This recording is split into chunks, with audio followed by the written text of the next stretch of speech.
Assalamualaikum warahmatullahi wabarakatuh. Oke, siswa-siswi kelas 3B, bagi yang tidak bisa mengikuti simulasi tatap muka tidak apa-apa ya, bisa belajarnya secara daring ya. Oke, bisa menyimak video pembelajaran berikut yang Pak Fikri sampaikan ya. Oke, hari ini Bapak membahas ya di subtema 3. Nah, di pembelajaran 3, nah di sini kita lihat yang di halaman 76 ya. Nah, bisa kita lihat di halaman 76. Nah, di sini kita akan membahas ya tentang jenis-jenis ya, jenis-jenis ikan ya. Bisa kita lihat di situ gambarnya Joni gemar memakan ikan goreng ya. Karena ikan selain rasanya enak juga mengandung gizi yang seimbang ya. Joni dan ibunya sedang pergi ke pasar. Di pasar dijual berbagai macam-macam ikan. Ada ikan yang ukurannya besar ya, ada juga ikan yang ukurannya kecil. Nah, jenis ikan apa saja yang kamu ketahui?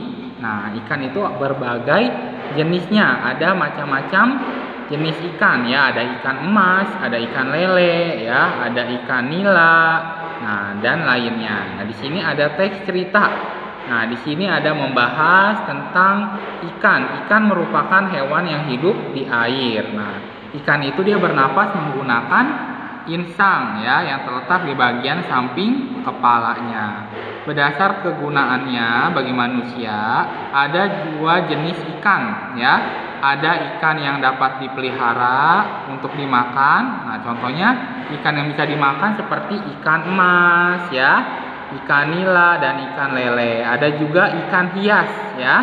Ikan yang dipelihara sebagai ikan hias seperti ikan mas koki dan ikan cupang. Nah, selain itu di halaman 77, nah ikan berkembang biak dengan cara bertelur ya. Ikan menghasilkan banyak sekali telur-telur.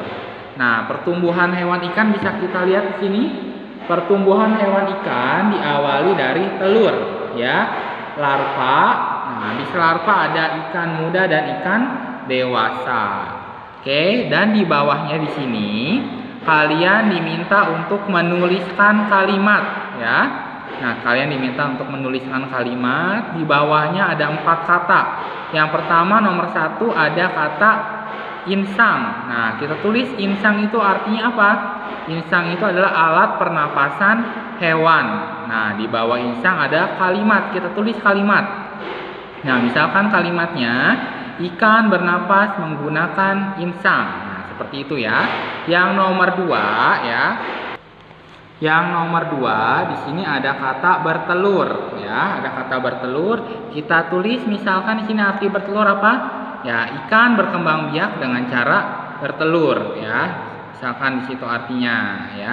Kalimatnya misalkan boleh burung bertelur di atas pohon. Nah, seperti itu kalimatnya boleh ya, atau kalimat yang lainnya juga boleh, bebas. Nah, yang nomor 3 menetas. Menetas itu apa artinya? Ya, menetas itu hewan yang keluar dari cangkang. Nah, bikin kalimatnya gimana? Ayam itu menetas pada sore hari. Nah, kalimat seperti itu ya. Ayam menetas pada sore hari. Oke, nomor 4. Nah, nomor 4 di sini ada katanya tumbuh ya. Tumbuh itu artinya apa? Tumbuh itu adalah proses pertumbuhan ya. Proses perubahan ukuran bentuk pada makhluk hidup ya. Bikin kalimatnya gimana? Kucing Nina tumbuh ya dengan sehat dan lincah. Oke, tadi sudah ditulis ya yang di halaman 77 ya tentang kata-kata yang ada di sini ya berdasarkan dengan teks cerita, dan kalimatnya juga sudah ditulis yang halaman 77. Nah, setelah itu sekarang boleh dibuka halaman 79. Nah, yang di halaman 79 di sini ada gambar ya, gambar dekoratif. Ya, gambar dekoratif ikan. Nah, kalian boleh diwarnai di sini ya. Ikannya diberi motif, boleh dikasih garis lengkung ya, garis zigzag ya, boleh dikasih garis yang lain. Nah, terus jangan lupa juga diwarnai ya yang di halaman 79. Oke, setelah itu dibuka halaman 80. Nah, halaman 80 yang soal ayo berlatih boleh dikerjakan ya. Nah, di sini contohnya yang soal nomor 1 ada teks cerita ya yang menceritakan tentang ikan lele. Ikan lele merupakan ikan yang memiliki tubuh memanjang dan bersisik halus. Ikan lele biasanya dipelihara di kolam. Ikan ini biasanya dikonsumsi sebagai makanan sehari-hari. Nah, pertanyaannya yang 1A, apa ciri-ciri ikan lele? Ciri-cirinya itu apa? Ciri-ciri ikan lele memiliki tubuh memanjang dan bersisik halus ya. Oke, terus 1B, apa manfaat ikan lele? Ikan lele manfaatnya ya bisa dikonsumsi sebagai makanan sehari-hari atau memiliki gizi yang seimbang untuk kesehatan tubuh ya. Oke, seperti itu ya. Oke, yang nomor 2, 3 dan 4 ya boleh dikerjakan. Nah, selanjutnya kita lanjut lagi pembahasan yang pembelajaran keempat. Nah, di sini di pembelajaran keempat halaman 81 membahas tentang daur hidup hewan katak ya. Nah, daur hidup itu adalah perubahan ya, tahapan perubahan yang dialami makhluk hidup selama hidupnya. Nah, di sini ada daur hidup hewan katak. Daur hidup hewan katak diawali dari telur ya, dari telur. Nah, telurnya menetas lalu menjadi berudu ya, berudu berkaki, katak ya, berudu berkaki, katak berekor, dan katak dewasa tahapan akhirnya ya. Oke, sekarang boleh dibuka lagi halaman 82 ya. Di halaman 82 di sini kalian diminta ya untuk menceritakan kembali daur hidup katak ya. Tuliskan pada kotak yang disediakan dengan kalimatmu sendiri. Nah, misalkan tahapan daur hidup katak yang pertama, nah bisa ditulis katak berkembang biak ya dengan cara bertelur ya, seperti itu yang tahapan pertama. Nah, yang kedua bisa ditulis setelah menetas dari telur ya katak menjadi berudu atau kecebong ya, bisa ditulis lagi. Selanjutnya tahapan ketiga, keempat, dan kelimanya boleh dilanjutkan ya, ditulis. Nah, selanjutnya yang di halaman 85 yang soal ayo berlatih, di situ ada soal nomor 1 dan soal nomor 2. Kalian diminta untuk mengamati daur hidup katak di samping ya. Di sini sudah ada gambar daur hidup katak. Kalian lengkapi di sini ya. Nah, di bagian yang kosongnya tahapan daur hidupnya. Nah, yang pertama dari telur, berudu, berudu berkaki, katak berekor, dan katak dewasa. Nah, ya. Yang nomor 2-nya juga bisa dikerjakan, 2A sama 2B-nya. Oke, Bapak ngebahas juga pembelajaran 5 hari ini ya. Di pembelajaran 5 di sini juga Bapak bahas tentang daur hidup nyamuk ya. Nah, daur hidup nyamuk dan daur hidup katak itu hampir memiliki persamaan ya. Persamaan itu pada cara berkembang biaknya dengan cara bertelur ya. Persamaan daur hidupnya itu dari cara bertelur ya, berkembang biaknya dengan cara bertelur. Nah, saat musim hujan ada genangan air di mana-mana. Air yang mengenang dapat menjadi sarang nyamuk. Nyamuk adalah salah satu jenis serangga. Pada beberapa jenis nyamuk, gigitannya dapat menimbulkan penyakit ya, seperti penyakit demam berdarah dan malaria. Oke, sekarang bisa dilihat di sini nih. Gambarnya ada tahapan daur hidup nyamuk ya. Oke, daur hidup nyamuk berawal dari telur, jentik-jentik, pupa, dan nyamuk dewasa.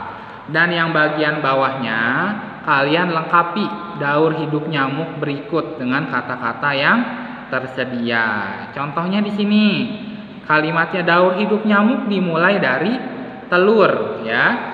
Telur nyamuk berada di air. Telur menetas menjadi jentik-jentik ya atau tempayan. Jentik-jentik hidup dengan cara melayang di air ya. Diisi melayang. Nah, jentik-jentik juga mendapatkan makanan di air. Jentik-jentik terus bergerak-gerak di air ya. Jentik-jentik itu kemudian tumbuh dan berubah menjadi pupa, ditulis. Pupa itu tidak bergerak. Pupa dapat berpindah karena dorongan gerakan air. Selanjutnya pupa berubah menjadi nyamuk ya, ditulis. Nyamuk terbang ke udara. Nyamuk dewasa akan kembali ke air untuk bertelur. Nah, beberapa jenis nyamuk meletakkan telurnya di air kotor ya. Nah, ada juga yang meletakkan di air jernih. Oke, dilengkapi ya bagian-bagian yang kosongnya ya. Oke, selanjutnya yang di halaman 89 yang ayo berlatihnya juga dikerjakan ya. Kalian tulis di sini, kalian diminta untuk menuliskan persamaan sama perbedaan daur hidup nyamuk sama katak ya. Kalau tidak muat nulis di buku paket, kerjakannya di buku tulis aja ya. Jawabannya ditulis di buku tulis tema ya. Nomor 1A di sini Bapak bahas ya, yang 1A. Nah, misalkan persamaannya, persamaan daur hidup hewan katak dan nyamuk terdapat pada cara berkembang biaknya ya, terdapat pada cara berkembang biaknya yaitu ya bertelur ya, katak juga bertelur, nyamuk juga bertelur. Nah, sedangkan perbedaan daur hidup hewan katak dan nyamuk itu perbedaannya dari tahapan ya, dari siklus daur hidupnya ya. Nah, terus yang nomor 2, tuliskan daur hidup nyamuk dengan kalimatmu sendiri. Oke, bisa ditulis ya nomor 2 dengan kalimatmu sendiri. Yang nomor 3, tuliskan caramu menghargai teman yang memiliki hobi yang berbeda denganmu. Nah, bagaimana cara menghargainya? Oke, bisa kita tulis caranya.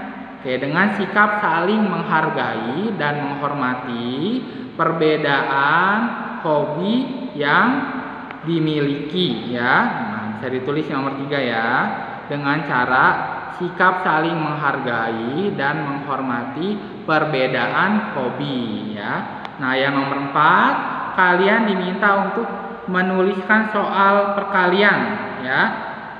Buatlah soal cerita perkalian dengan penyelesaian berikut. Nah, yang nomor 4, nggak apa-apa ya, nggak usah dibikin soal ceritanya. Yang nomor 4 langsung dikerjakan saja di sini. Nggak usah dibikin soal ceritanya, langsung saja dikerjakan dengan cara bersusun pendek. 218 dikali 3 ya, 110 dikali 5, 235 dikali 4 ya. Seperti itu caranya ya. Oke, itu saja pembahasannya untuk hari ini ya. Bisa dikerjakan di buku tulis tema. Kalau tidak muat boleh di